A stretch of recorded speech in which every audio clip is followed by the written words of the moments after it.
Now let's turn our attention to the commodities market now, and today we'll be looking at some burning economic issues here in Nigeria. A research analyst at the financial derivatives company, Pamela Basiduke, is here to talk about this with us. It's good to have you on the program, Pamela. Thank you for having me. So the general consensus for inflation forecast by analysts shows a marginal decline. Now, and that's to about 15.99%. But in spite of this, we still see the price of some key inputs such as diesel, cement, and even flour has gone up. What's the reason behind the contradiction? First of all, I think it's important for us to understand the concept of inflation. And what's inflation? Inflation measures the rate of change in prices and not nominal value.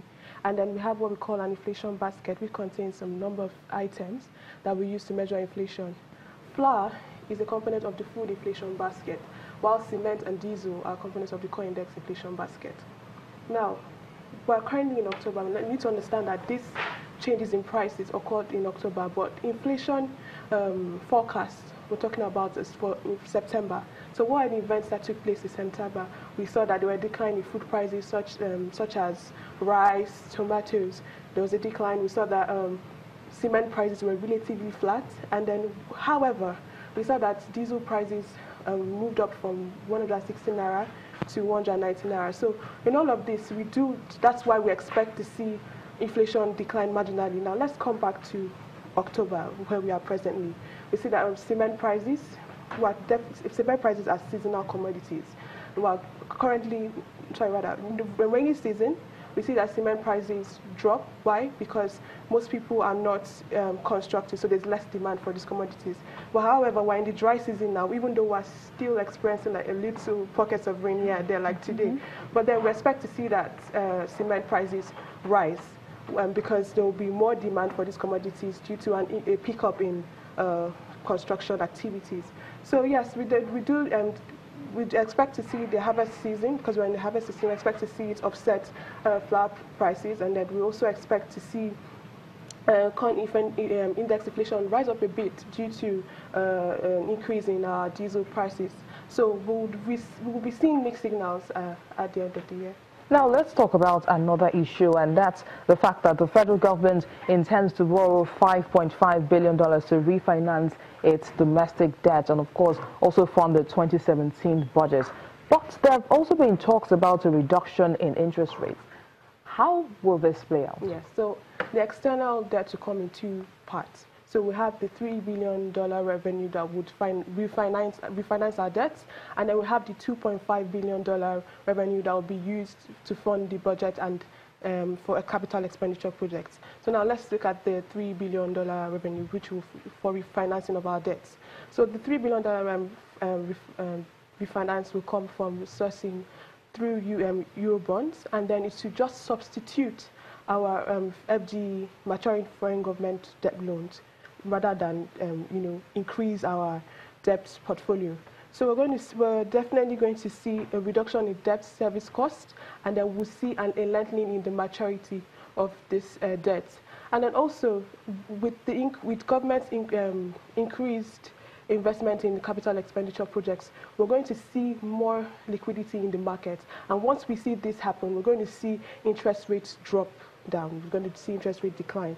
So we're currently experiencing the decline in our interest rates at the moment. As of October 4th, we saw a decline in long tenure treasury bill rates. So we saw 182 and 364 days treasury bill rates did decline. So we saw a decline from 15.5% and 15.75% to 16.8% and 70% respectively. Okay, now can you just give us an outlook for commodities and the economy for the rest of the year 2017? Definitely. So we're in the harvest season. We're going to see food prices decline. However, we should also note that the festive season is approaching, and during the festive season, we'll see an increase in demand for these commodities. So we're definitely going to see prices go up. So there will be mixed signals here and there throughout the rest of the year. And then on the economic front, we're going to see if all production is currently at 1.86 according to the OPEC report for September, and then if all prices remain at the current price rate of $55 to $56 per barrel, we would see an increase in our FAC revenue to around $600 to $650 billion.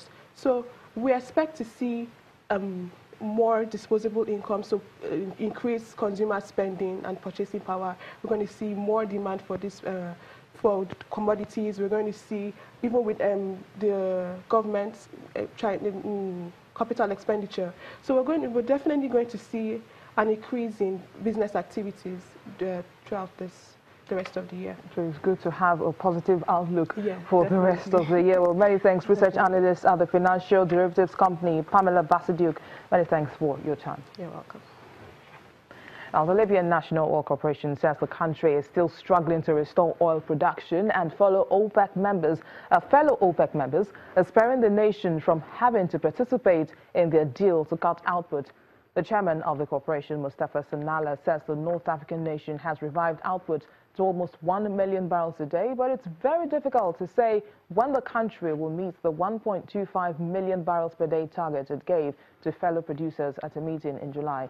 The Organization of Petroleum Exporting Countries and Russia are leading a global coalition of oil producers in supply cuts aimed at clearing a world glut.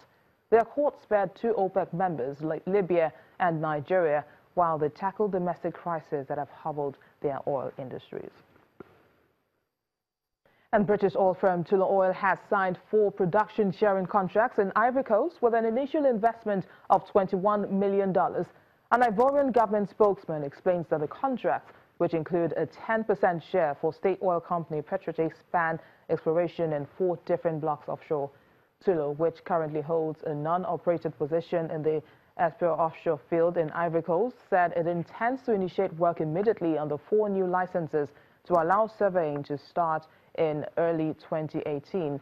Ivory Coast, which produces 8,000 barrels of oil and 200 million cubic feet of gas daily, is trying to jumpstart its oil industry, just as other countries in West Africa, such as Senegal, are making large new finds and attracting major oil majors. An effort to attract the biggest global energy firms to South Sudan appears to have met a brick wall as the first international oil conference of the country failed to attract prospective investors from these companies. Some of those who attended the conference say they're worried that political obstacles would plague any possible investment. Only smaller companies are risking bets on the oil sector of the world's youngest country, which is trying to rebuild its economy after a civil war that broke out in 2013.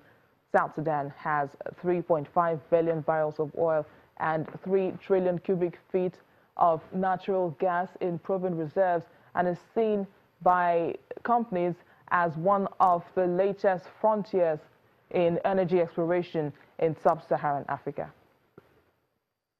And that's our program today. Thank you for watching. I am BC Adebayo.